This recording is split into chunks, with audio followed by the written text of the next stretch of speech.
Thank you for coming today and making this dream a reality of a business leader's experience. I am really humbled by all the success here in this room. We have tremendous business leaders, circles of influence. All of you are here today, and it is just empowering.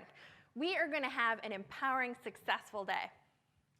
My name is Jeana Goosmann, and I am the CEO, managing partner, and founder of the Goosmann Law Firm. I am also the author of the new book, Worth It, that is launching today. It's a book about business leadership and what it takes to win in business and in life. At the heart of any business win is exceptional leadership, because a company is only as strong as its key leaders. But what does it take to go from surviving to thriving? For me, as a business attorney and as a trial attorney, I've learned that it's all about preparation and perseverance. As a trial lawyer, I learned that the key to winning in court was all about using research and readiness. For any given case, for example, I'll go to court with 3 winning strategies that the opposition simply can't defeat. Each strategy should make the win a shoo-win, but each one is also independent of the other. The redundancy is a safeguard that invites success, because you can never account for the unpredictability of life. I'm so prepared, doubt simply has no room to survive, and neither does failure. I've found that these tools are also very successful in using them in business, as I've counseled CEOs as their lawyer. I've built my firm up, and I've developed 3 strategies that we can all use to help level up our businesses. Ready, execute, deliver. If you get ready and you do the front work, the work that no one else is willing to do, and if you execute with a collaborative culture, and then if you deliver faithfully and fully, your business will thrive.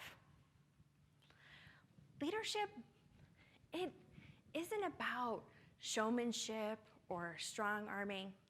It's about being real. You have to show up and be the leader that others want to follow every day. Be a red leader. However, before we can win, before we can pour ourselves and all of our resources into that goal, we have to know which goals are worth it. Worth it! So whenever we make decisions, big or small, we ask ourselves, is it worth it? It's become the litmus test for pretty much everything we do. In fact, at Goosmann Law, we've adopted Worth It as our mission. We even have Worth It decaled on one of our walls at each of our 3 offices in Omaha, Sioux City, and Sioux Falls. But why? Why do we focus so much on worth? Because success is the product of worth. We focus on worth at Goosmann because that's the key to success. You must deliver more than you take. Your value must exceed the cost. Whether something is worth it is the ultimate test. For someone to judge it to be worth it, they must perceive the value. If you want to be the best, you have to do your best. Your clients will decide whether or not you've proven your worth by the consequent business they choose to give or not give. Your customers leave no doubt. As you know, there are no shortcuts. There's no quick tricks. It's simply a matter of getting the job done and building a business that gets the job done and then goes the extra mile. Similarly, your team members decide whether being on your team is worth it. They decide if they want to be part of your company. So be the leader they want to follow and build the business they are proud to be part of, and be worth it. But before you start working on your business strategies and you develop how you're going to ready, execute, and deliver, and you ask yourself, is this worth it? Does the reward outweigh the cost? Because if we invest ourselves in something that isn't worth it, what happens? We fail. Because eventually, we realize that it isn't worth our time, it isn't worth our personal sacrifice, and it isn't worth our resources. I'm going to give you a little example of some of that. So a few years ago, we opened an office in Fargo, North Dakota. And if any of you are in Fargo, North Dakota, we might come back someday, but I'm going to give you an example of how the worth it didn't work for us. I did not go all in. We hired one associate, and we opened an office in the Regis Center.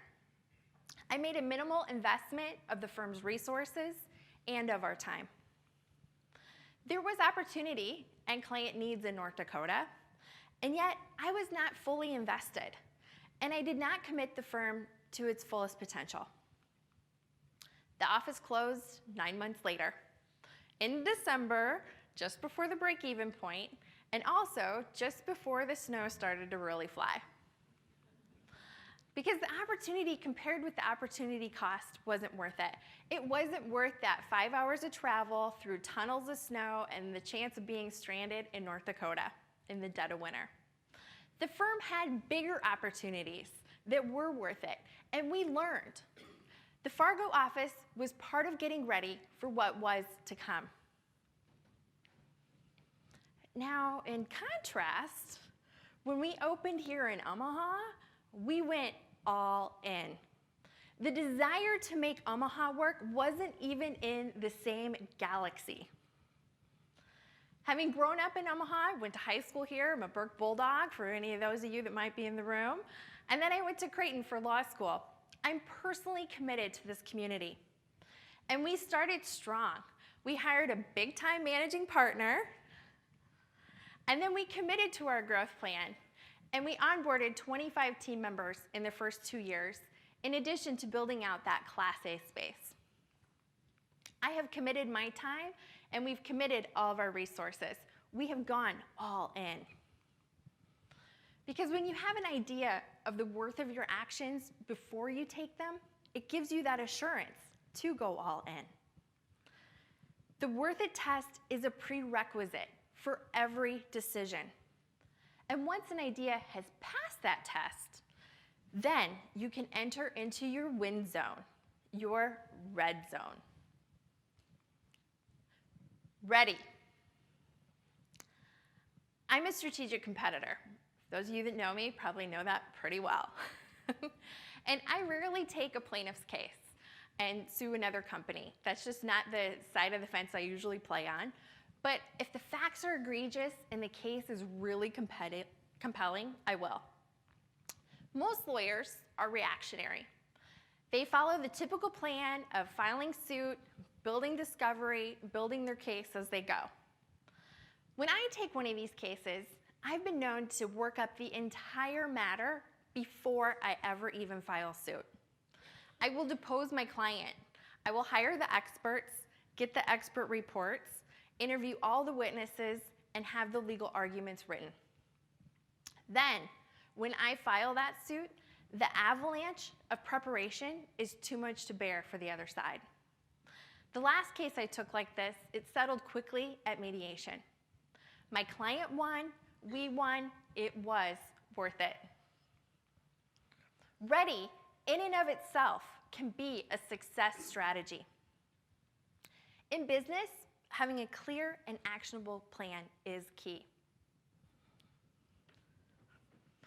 However, what I see far too often is that people have too narrow of a mindset of what it takes to be ready and what true preparation really means. Because you can get ready through your life experiences, through your education, through reading, by mentorship, and preparation. And somewhat counterintuitively, being truly ready allows you the freedom to stray from your plan. Innovation and adaptability are equally as important to having your evidence lined up before you file that complaint. So this is my dad, Frank, and him and his teachings are some of how I got ready. He was a farmer, and he attended Iowa State for a year before he had the opportunity to start farming in a big way. He learned about no-till farming when he was at Iowa State, and he was one of the first farmers in Iowa to implement this strategy. Also, whenever he would do a big deal, he would put on his big deal boots, and I brought them here to share with you all today. And a little bit later today, we're gonna have another big deal boot-wearing guy, Jeff Hazlett, up here on this stage. So I think the big deal boot philosophy still is alive and well and works. You can learn from others and their experiences and make them your own. Learning, being innovative, pulling from your education, being teachable are all part of being ready. Now, had my dad been mired in his plan and not taken the opportunity to implement what he learned when he did, he would have lost out big. Our plans can cost us far more than they will earn us if we aren't willing to take a new path. So put on your big deal boots and forge ahead. Still, when it comes to actually running your business, to being that daily leader, the nuts and bolts and the details are where the magic happens. I'm pretty sure you'd agree. And this is really true when it comes to finances. I see businesses that have virtually no budget or business plans that have no budget. And the CFOs in the room are cringing right now as I say that, but you need to know your business. And when preparing to grow the firm, I'll put on my CFO hat. And I get messy and into the weeds of the numbers.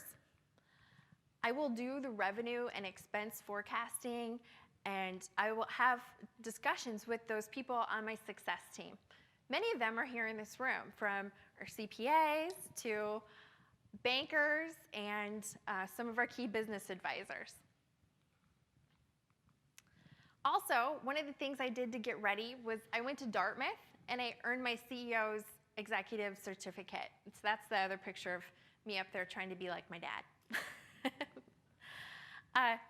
Leading the firm and managing a high-growth organization is part of also what helps get me ready for advising clients on big deals. Because having that similar experience, I've been in their shoes and I know what it takes. You being here today is part of you getting ready. The people that you're going to learn from, the connections that you will make, and the new ideas that you will generate are all part of you getting ready. Execute. While being ready is massively important, at some point we have to stop planning and we have to make it happen. We have to execute. There are several key strategies that I use as I execute, and I'm going to share a few of them with you here today. There's a lot more in my book. So first thing is team. At the heart of bringing a plan into fruition is a grade A team. The pitfall of being a leader of a business is to make the business all about you. I could have easily been a solo practitioner, but success at a higher level cannot happen alone. The people at the Goosmann Law Firm are what make up the team. The team members who have strengths that add something that I can't. We've grown a strong team at Goosmann and a deep bench. From our executives team and our operations, to our marketing team and our human resources, to our amazing trial attorneys, our bank attorneys, compliance lawyers. I'm gonna forget some of the types of lawyers that we have, but we have all kinds of attorneys, from trust law counsel to the directors of first impression that we have that greet you at the front door, to our paralegals that actually make it all happen. We've set out to hire the right people at Goosmann Law Firm. that have strengths and a desire to be on a winning team. People who are worth it and they know when a deal is worth it. To build a culture that inspires and creates innovation and collaboration. Now, most firms, they operate under a system that does the exact opposite. They pit their lawyers against one another and they reward them based on their individual successes.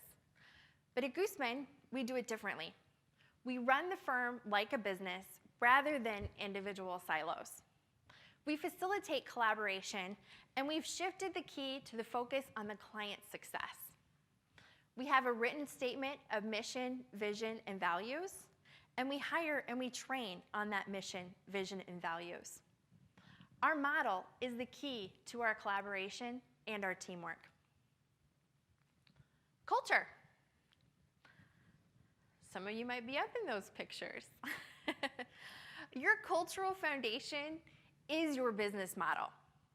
And focusing most of your attention as a business leader on the structure of your company and on your model will have the biggest impact on your culture.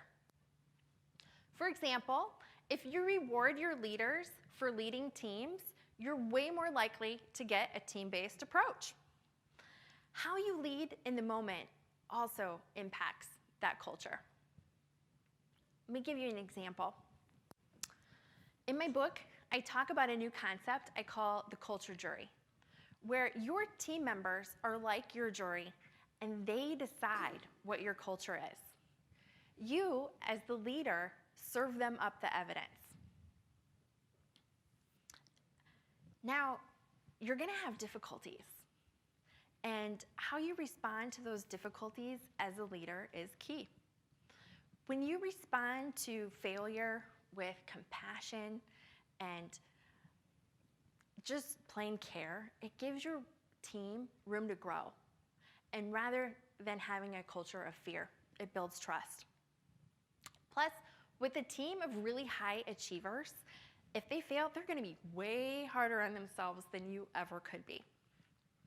I'm going to tell you a quick story about once when I was a new lawyer. I had a partner that asked me to do a presentation project for her. And when she came back from giving the presentation, after having stumbled on some of the audience questions, she came back and she just ripped me apart. And when she did that, she said I didn't prepare her enough. And I will never forget how that made me feel. I felt small and ashamed and scared and didn't really feel like I had a strong future there after that conversation. And I continued to work there for several more years, but you just don't remember or forget how that makes you feel. And so I try and remember that moment and to be emotionally patient, because we're all human and we're not perfect, and you gotta take a breath and try and be emotionally patient. The other thing I encourage leaders to do is to look at what you celebrate. What do you celebrate? These are opportunities to build up your culture. At the holidays at Goosmann Law Firm, we always do some sort of new activity. And last year, we did what we called random acts of kindness. So these are photos of our team up here doing those random acts of kindness in teams over lunch. Each team got to decide what they did. Some teams, they bought diapers, they bought coffee for people, they donated toys, you name it. But it was a really awesome opportunity to build culture that day, because when you have a giving experience and you create these opportunities for your team, it builds trust. And in turn, that builds business success. Your job as the business leader is to set up these opportunities for your team, because you need to provide them what they need to win. Because when your team is successful, your company will be successful. Mashup. Okay, at this point, we've talked a lot about what it takes. You've determined the worth of your actions, you have prepared and you have adapted, and you have a great team with an outstanding culture. You're probably finding yourself in a lot of really big deals. And we're gonna talk a ton about big deals today. We have a lot of sessions on what it takes to do a big deal, and we're gonna have a big deal workshop in October. But for right now, I want to change over and focus on you. Because if you're doing big deals, red deals, you're finding yourselves in a lot of stress. And we have to deal with that stress because you can't execute if you're not taking care of you. You have to manage it. And one of the philosophies I use that I think is a little unique in stress management is what I call the mashup. I see mashup as all the important aspects of your life swirling together and moving together in your own unique blend of you. We are not two-dimensional people, and that is why this concept of work-life balance, I think, is a falsehood, and it just doesn't work, because we're way more dynamic than that.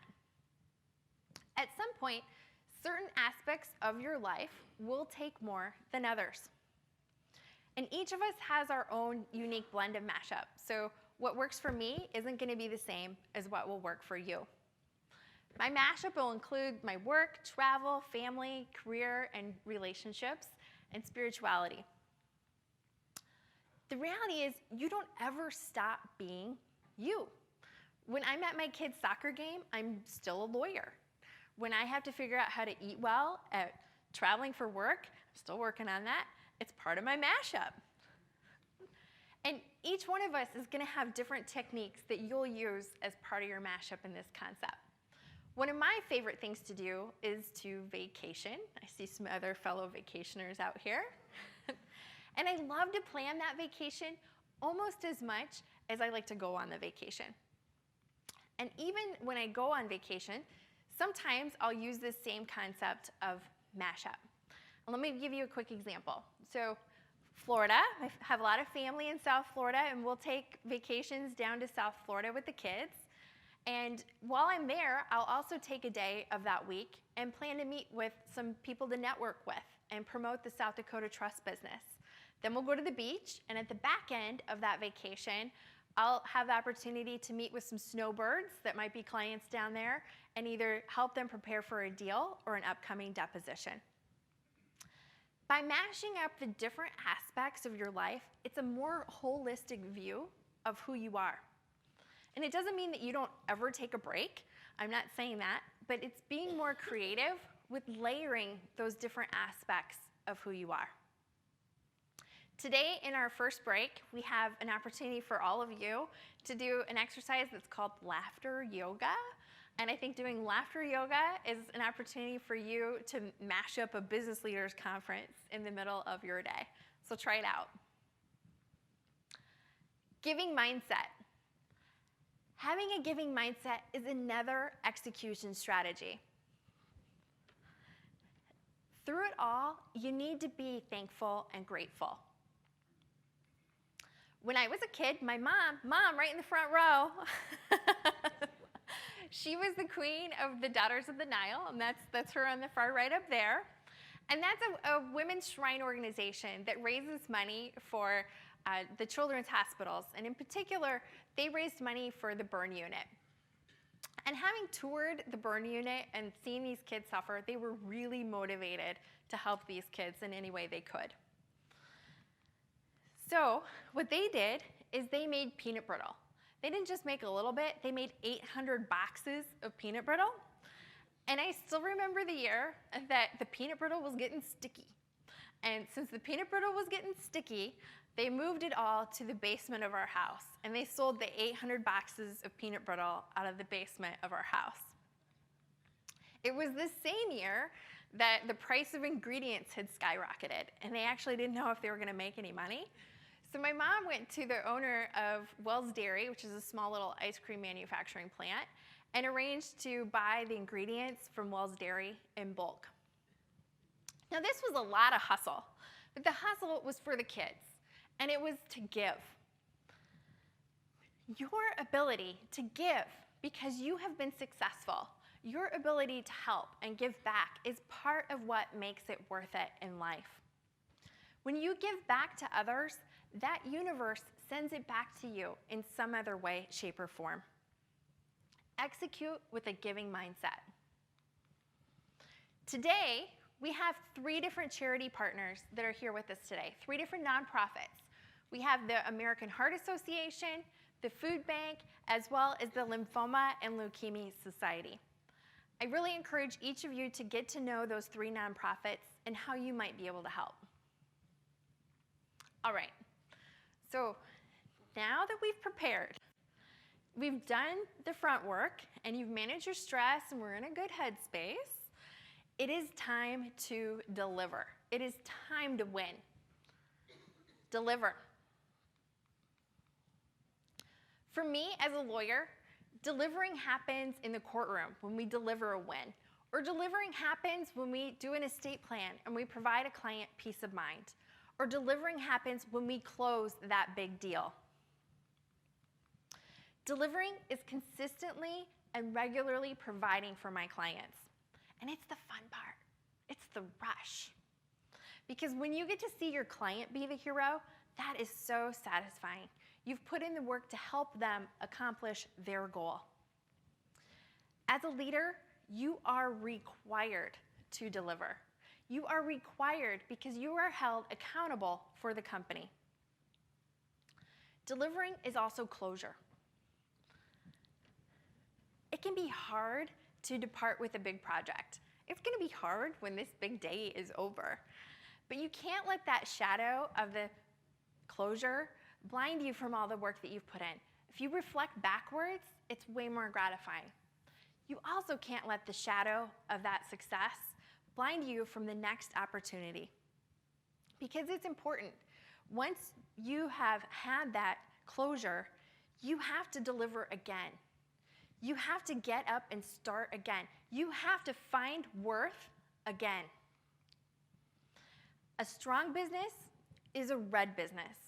One with a leader who knows how to take decisive action toward flexible and bold goals. Leaders aren't merely leaders who dominate their industry. They forge new ones. And now, this is the fun audience participation part of this morning presentation. Usually you don't like to see your audience all out there on your cell phone, but I'm going to ask you all to get your cell phone out. And I know you have one.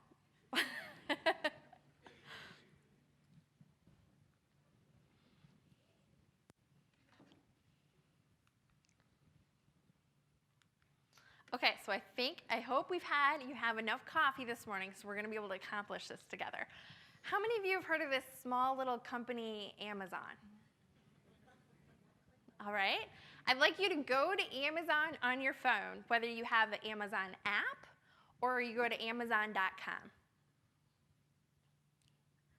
Gage is my tester back there. All right, and once you go to Amazon, we're going to type in Worth It, Goosmann, and we're going to try and find this book because we're going to launch it right here, right now. And if you find it, here's the deal. Today and today only during this conference, the book is available for free download on your Kindle. And I would love it if you would do the download and then leave a review, because I need to get 100 reviews in order for the book to show up in the Amazon algorithm. So please help me out, download the book, and then leave the review. And I'm also really excited to announce that the book premiered as the #1 new release today on Amazon. So thank you so much for that. We're really competitive and excited for it. Have a wonderful day. Thank you for being here. Let's make it worth it.